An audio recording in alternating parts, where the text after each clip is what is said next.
Finally India की सबसे बड़ी बजट वाली मूवी कल की आ चुकी है और महंगे टिकट्स के पैसे देके इस मूवी को देखना वर्थ इट है या नहीं, और ये आदिपुरुष की तरह बहुत बड़ा डिजास्टर्स मूवी है या नहीं।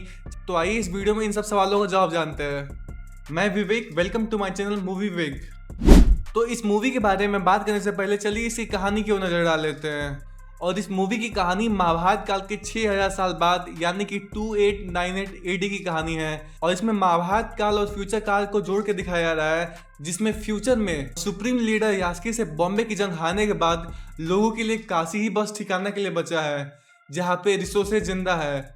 गंगा नदी भी सूख चुकी है और धरती पे रिसोर्सेज कुछ नहीं बचे हैं, और ये सारे रिसोर्सेज कॉम्प्लेक्स में है जो कि आसमान में है। और इसमें जितने भी सुविधाएं हैं सारी सुविधाएं कॉम्प्लेक्स में है, जहाँ पे यास्किन लीडर रहता है। और इसमें प्रभास बाउंटी हंटर रहता है, जो कि बाउंटी से पैसा कलेक्ट करके कॉम्प्लेक्स में जाना चाहते हैं। जी हाँ, इसमें कॉम्प्लेक्स में जाने के लिए 1 मिलियन यूनिट्स लगती हैं और इसके लिए वो काफ़ी मेहनत करते हैं।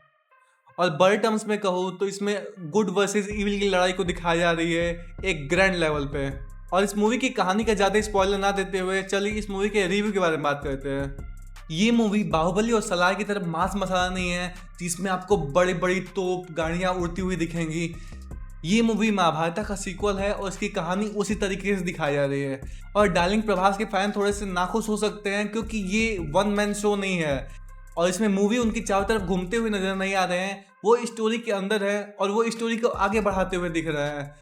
तो आप महाभारत से इमेजिन कर सकते हैं कि इसमें ढेर सारे धुरंधर हैं और उन्हीं की तरफ प्रभास इसमें भैरवा के रोल में नजर आ रहे हैं और वो कहानी को आगे बढ़ाते हुए नजर आ रहे हैं। और इस मूवी में प्रभास भले ही थोड़ा कम ड्यूरेशन के लिए हो, लेकिन जितने देर भी वो है वो पूरे छा गए हैं। और आखिरी में उनका एक ऐसा एक्शन सीक्वेंस है जिसको देख के आपके होश उड़ जाएंगे।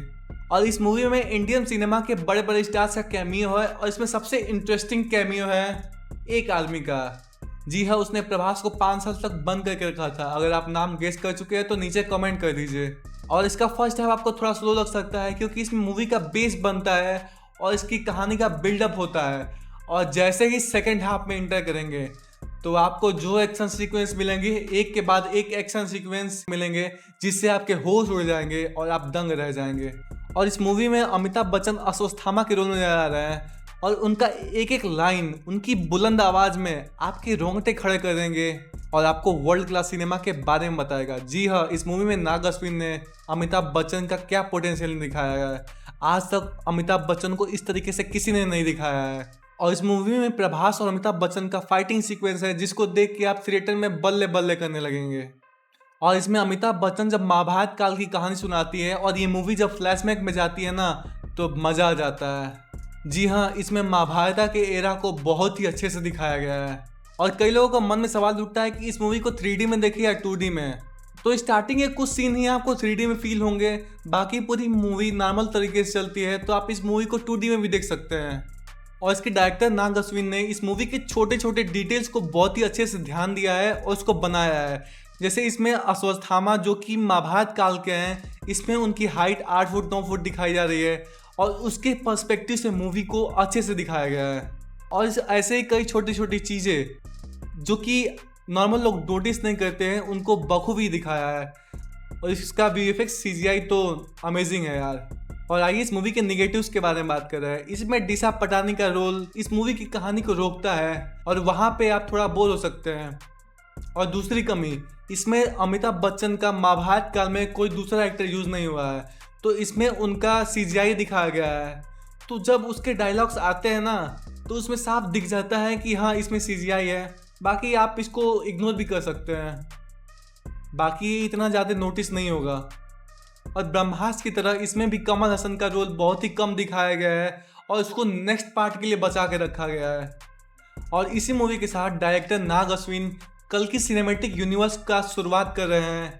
और जिस तरह का वर्ल्ड उन्होंने बनाया है वो बिल्कुल भी फिजिबल है।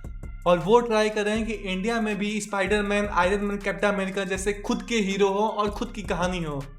तो इंडियन सिनेमा में आपने ऐसी मूवी आज तक नहीं देखी होगी। और इस मूवी में इतना पोटेंशियल है ना कि अगर हॉलीवुड की मूवी के साथ इसका क्लैश करा जाए ना तो ये उससे भी आगे निकल सकती है। जी हाँ, और इसमें प्रभास का रोल एक फनी और एक कूल बंदे की तरह दिखाया जा रहा है। जो कि थोड़ा सा लेजी है, लेकिन वो अपने स्मार्ट दिमाग से बड़े बड़े कामों को इजीली कर लेता है, जिसको बाकी लोग नहीं कर पाते हैं।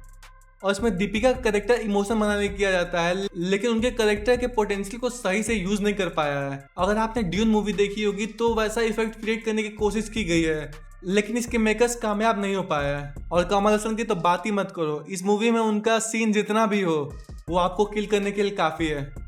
और इस मूवी का एंडिंग तो भाई साहब को जोर जोर से चिल्लाने और सीटें बनाने के लिए तो मजबूर कर देगा।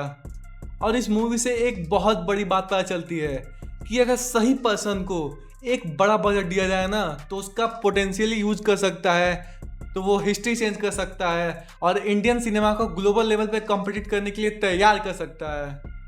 और इस मूवी को मैं 4 आउट ऑफ 5 स्टार की रेटिंग दूंगा। और इस मूवी के लिए सिर्फ एक लाइन निकलता है, ना भूतो ना भविष्यति। जी हाँ, इंडियन सिनेमा में ना तो इससे पहले ऐसी मूवी बनी है, ना तो इससे आगे बनेगी।